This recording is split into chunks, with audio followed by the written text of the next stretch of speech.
வணக்கம். 2025 வருடங்களில் கேட்கப்பட்ட கொஸ்டின்ஸ் பார்க்கலாம். இரு பொருள் தருக. தாரணி. தாரணி சூரியன் உலகம், கதிரவன் மதி, கடல் பூமி, பூமி உலகம். ஆன்சர் டி தான் சரி, பூமி உலகம்.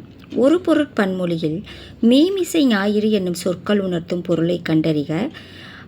அது பக்கப்பகுதி, கீழ்ப்பகுதி, நடுப்பகுதி, மேல் பகுதி. ஆன்சர் டி மேல் பகுதி. பொருந்தா சொல்லை கண்டறிதல். முரல், வகுளி, வாழை, வியாழம்.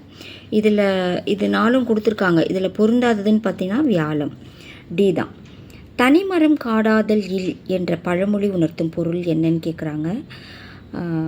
ஆசையும் அழிவும், தீயவரை தண்டித்தல், பகையை நீக்குதல், நட்பை பெருக்குதல். விடை தெரியவில்லை. ஆன்சர் சி தான் சரி, நட்பை பெருக்குதல். பகையை நீக்குதல். சீதா ஆன்சர். இதுக்கான அந்த பழமொழிக்கான ஆன்சர்.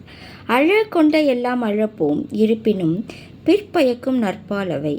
இக்குறள் உணர்த்தும் பழமொழியை கண்டறியன்னு கேட்குறாங்க. எறும்பு ஊற கல்லும் தேயும், ஊரார் உடைமைக்கு பேயாய் பரவாதே, கிட்ட நெருங்க முட்டப்பகை, குந்தி தின்றால் குன்றும் மாலும். விடை தெரியவில்லை.